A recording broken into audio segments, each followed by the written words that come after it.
ഇവിടെ സംഘത്തിന്റെ കാര്യം എന്തരായടാ? ഒന്ന് സമ്മതിച്ച് വിടടാ. എന്തോന്ന് വെച്ചാ നോയിക്കൊണ്ടിരിക്കണ? സമ്മതിക്കോട്ട്. അവന്റെ മുഖം കണ്ടറിയാം.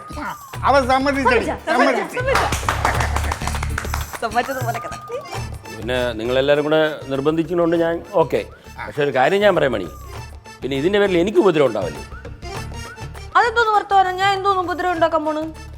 മണിക്കുട്ടി ഈ സംരംഭം എന്നൊക്കെ പറഞ്ഞിട്ട് അവസാനം ഇതിനെ കൊണ്ട് ലോൺ എടുക്കാമെന്ന് പറഞ്ഞ് എന്നെ സമീപിക്കില്ല, എൻ്റെ ബാങ്കിലും വരില്ല. ആ കാര്യമാണെങ്കിൽ ഞാൻ ഓൾറെഡി ആ മറ്റേ ഓഫീസറിൻ്റെ അടുത്ത് കാര്യം പറഞ്ഞിട്ടുണ്ട്. ഈ ഒരു കാര്യം എന്നെ ഏൽപ്പിക്കരുത്, ലോണിൻ്റെ കാര്യം എന്ന് പറഞ്ഞ് രവിയേട്ടനോട് സംസാരിക്കാൻ പറയല്ലേ എന്ന് പറഞ്ഞ് ക്ലാരിഫൈ ചെയ്തിട്ടാണ് ഞാൻ പറയണത്, സത്യം. അപ്പോൾ അവരെൻ്റെ അടുത്ത് പറഞ്ഞെന്താ അറിയോ, അവർക്ക് വേറെ ലോൺ ബാങ്കുമായിട്ടൊക്കെ ടൈപ്പ് ഉണ്ട്, അവരാണ് ലോൺ ശരിയാക്കണമെന്ന്. ആ സാറ് പറഞ്ഞത് അത് തന്നെ. നീ സാറ് ഓഫീസർ എന്നൊക്കെ പറഞ്ഞില്ല, ഇത് ആരാണെന്ന് അറിയുമോ? എടി, ഇതൊരു ഏജൻസിയാണ്. ഇതിലെ ഏജന്റുമാരാണ് ഈ ഇങ്ങനെ വീട്ടിൽ ഇരിക്കുന്ന സ്ത്രീകളെയൊക്കെ കുത്തിപ്പൊക്കി കൊണ്ടുവരുന്നത് ബാങ്കുകളിലൊക്കെ. ശരിക്കും പറഞ്ഞാൽ ഇവരൊരു തലവേദനയാണ്. മാമ എത്ര ബാങ്കിൽ ലോൺ എടുത്തിട്ടുണ്ടെന്ന് അറിയുമോ? എത്ര ബാങ്കുകാർക്ക് ഇവർ തിരിച്ചടച്ചിട്ടില്ലെന്ന് അറിയുമോ? ഭയങ്കര ബുദ്ധിമുട്ടാണ്, ശല്യങ്ങളാണ്. ഞങ്ങൾ അങ്ങനെയൊന്നും ആയിരിക്കില്ല, ഞങ്ങളെല്ലാം കൃത്യമായിരിക്കും. അമ്മ ഈ സംഘം എന്നൊക്കെ പറഞ്ഞാൽ മര്യാദയ്ക്ക് ഇരുന്നാൽ മതി. ലോണിന്റെ കാര്യത്തിലൊന്നും അമ്മ ഇടപെടരുത്. അത് ഞാൻ ഇടപെടില്ല. അമ്മ ഇടപെടില്ല, സത്യം. ശരിക്കും ശല്യം ആവാതിരുന്നാൽ മതി. ഞാനേ ഒന്ന് പുറത്തോട്ട് പോകണം. പിന്നെ വല്ല വാങ്ങണം? കുറേ സാധനം വാങ്ങിക്കൊണ്ട് ലിസ്റ്റ് അയച്ചുതരാം വാട്സാപ്പിൽ. ഓ ശരി, ഒന്ന് ഡ്രസ്സ് മാറട്ടോ. അച്ഛാ എനിക്ക് ചോക്ലേറ്റ് മേടിച്ചോണ്ടോ? ഓ ഐസ്ക്രീം, ഓ ഓ കേക്ക്, എന്ത് വാങ്ങിച്ചാലും കൂടെ ഓർമ്മ എനിക്ക് കൂടെ വാങ്ങിച്ചോ. എന്റെ ലോണിന്റെ കാര്യം എന്തിനായി? അത് ഞാൻ റെഡിയാക്കി തരാം. അതെ, ലോണിന്റെ കാര്യത്തിൽ ഇടപെടാൻ ഇപ്പൊ പറഞ്ഞല്ലേ ഉള്ളൂ. എനിക്ക് ലോണൊന്നുമില്ല. വലിയൊരു സംസാരിക്കുന്ന ഇടയിൽ കയറി സംസാരിക്കില്ലേ കേട്ടാ? പടിയില്ല ജോലി ആക്കി എന്ത് കൊള്ളാം. വിളിച്ചതുപോലെ സെറ്റാക്കി തരാം കേട്ടാ. ഒരു സെൽഫി എടുക്കാം. സ്റ്റാറ്റസ്. മോളെ, നീ എന്തോ ഒറ്റയ്ക്ക് ഇരിക്കുന്നേ? അമ്മയുടെ പോയി? അമ്മ അപ്പുറത്തെ സെല്ലാൻ്റെ വീട്ടിൽ പോയി. എന്തിന്? സംഘത്തിന്റെ കാര്യമൊക്കെ ഡിസ്കസ് ചെയ്യാം. ഇതാ ഞാൻ പറഞ്ഞത്, ഈ സംഘം എന്നൊക്കെ പറഞ്ഞ് ഇപ്പൊ തന്നെ നിന്നെ ഒറ്റയ്ക്ക് ഇരുത്തിട്ട് പോയി കണ്ട. നിന്റെ ആവശ്യമുണ്ടോ? അച്ഛാ, ഞാൻ കൊച്ചുകുട്ടിയൊന്നുമല്ലല്ലോ. എന്നാലും ഇവിടുത്തെ കാര്യത്തിന് ആള് വേണ്ടേ, മണി വേണ്ടേ ഇവിടെ? പക്ഷെ തൊട്ടപ്പുറത്തല്ലേ പോയോ? എന്ന് പറഞ്ഞാൽ മനസ്സിലാവില്ല. ഇനിയിപ്പോൾ ഇങ്ങനെ ഓരോ കാര്യങ്ങൾക്ക് വേണ്ടി അവിടെ ഇവിടെ എപ്പോഴും വീട്ടിൽ ആള് വേണം മോളെ. അതാ അമ്മ എടുത്ത് വരും. അമ്മേ, എന്തോന്ന് മണി നീ കാണിച്ചേ? കൊച്ചിനെ ഒറ്റയ്ക്ക് ഇരുത്തിട്ട് പോയത്. അതാ ഞാൻ പറഞ്ഞത്, ഇതൊന്നും ശരിയാവില്ല മണി. ഈ കൊച്ചിനെയാ? കുഞ്ഞു മാമയല്ലേ ഒറ്റയ്ക്ക് ഇരുന്ന പേടിയാവൻ? അല്ല, ഞാൻ പോയത് വേറെ കാര്യമുണ്ട്. സ്റ്റെല്ല ചേച്ചി വിളിച്ചിട്ടുണ്ടായിരുന്നേ, ആ മറ്റേ ഓഫീസർ ഇല്ലേ ലോൺ ശരിയാക്കി തരുന്ന ആള്, ഏജന്റ്. ഏജന്റ് അയാൾ വന്നിട്ടുണ്ടായിരുന്നു. അപ്പോൾ ഒന്ന് കാണാൻ വേണ്ടി പോയത്. എന്നിട്ട് കണ്ടോ? കണ്ടു. ശരി, ഞാനോ കുറച്ച് നടക്കേണ്ടി വന്നു, അതുകൊണ്ട് ക്ഷീണമുണ്ട്. ഞാൻ ഒരു ചായ ഇട്ടിട്ട് വേണം. അച്ഛാ, മുട്ടായി മേടിച്ചാ? മുട്ടായി ഉണ്ട്, അതിനകത്തുണ്ട്. രാമന്റെ ലോണിന്റെ കാര്യം ശരിയാക്കാന്ന് പറഞ്ഞവര്. പക്ഷെ ഒരു പ്രശ്നമുണ്ട്.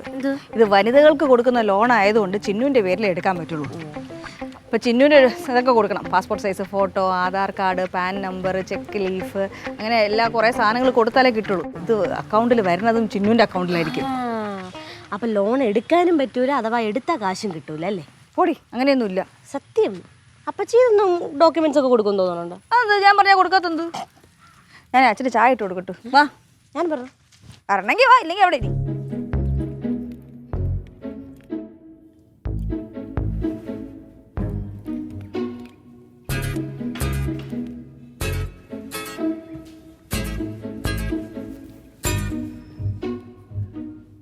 മണി, മണിയേ, മണി, മണിക്കുട്ടി, എന്തോന്ന് വിളിച്ച് പൊടിക്കണത്?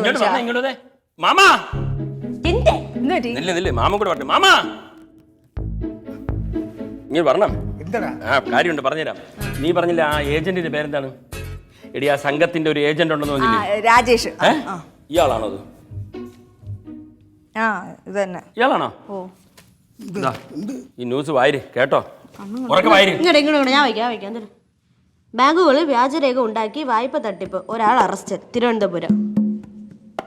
വെള്ളംകോട് മേഖലയിൽ സ്ത്രീകളെ സംഘടിപ്പിച്ച് ഗ്രൂപ്പുകൾ ഉണ്ടാക്കി വിവിധ ബാങ്കുകളിൽ വ്യാജരേഖകൾ നൽകി വായ്പകൾ തരപ്പെടുത്തി കമ്മീഷൻ വാങ്ങുന്ന മേക്കുംകര പുത്തം വീട്ടിൽ രാജേഷ് എസ്വിനെയാണ് പോലീസ് അറസ്റ്റ് ചെയ്തത്. എങ്ങനെയുണ്ട്? ഞാനിത് പറഞ്ഞു, തട്ടിപ്പാണ്, വെട്ടിപ്പാണ്, കള്ളത്തരങ്ങളാണെന്നൊക്കെ പറഞ്ഞപ്പോ വിശ്വസിച്ചാ? എന്തിന്? മാമൻ പോലും സപ്പോർട്ട് ചെയ്തില്ലേ? അതങ്ങനെയല്ലല്ലോ രവിയേട്ടാ, നമ്മളൊരു വളരെ നല്ലൊരു കാര്യത്തിന് വേണ്ടിയിട്ട് ഇതൊക്കെ തരപ്പെടുത്തി തരുന്നതല്ലേ നമ്മൾ മനസ്സിലാക്കിയത്. അങ്ങനെയാണ് ഞങ്ങളിത് പറഞ്ഞത്. അയ്യോ, അപ്പൊ എന്റെ ലോണ് കിട്ടൂലേ? ഈ സമയത്ത് തന്നെ മാമ ഇത് ചോദിക്കണം കേട്ടോ. അതെ അച്ഛാ, അമ്മ അവരെയൊക്കെ പറ്റി പൊക്കി പറഞ്ഞെന്ന് പറഞ്ഞാൽ ഞാൻ അമ്മയെ ചെറുതായിട്ടൊന്ന് സപ്പോർട്ട് ചെയ്തത് മാത്രമേ ഉള്ളൂ. എനിക്ക് അവരായിട്ടൊരു ബന്ധമില്ല, എനിക്ക് അവരെ അറിഞ്ഞൂടാ. അതിന് നിന്റെ അടുത്ത് ആരെങ്കിലും എന്തെങ്കിലും ചോദിച്ചോ ഇവിടെ ഇപ്പം? അല്ല, ചുമ്മാ പറയാൻ അല്ലേ? അതെങ്ങനെ? ആരെങ്കിലും വന്ന് എന്തെങ്കിലും പറഞ്ഞാൽ ഉടനെ വിശ്വാസമായി, പിന്നെ അതിന്റെ പുറകെ നടക്കും ലോണ് സംരംഭം എന്നൊക്കെ പറഞ്ഞോണ്ട്. മണി, നീ നിന്റെ ഡോക്യുമെന്റ്സ് എന്തെങ്കിലും കൊടുത്തിട്ടുണ്ടോ? നിന്റെ ID പ്രൂഫിന് വേണ്ടി ID കാർഡ് എന്തെങ്കിലും കൊടുത്തിട്ടുണ്ടോ?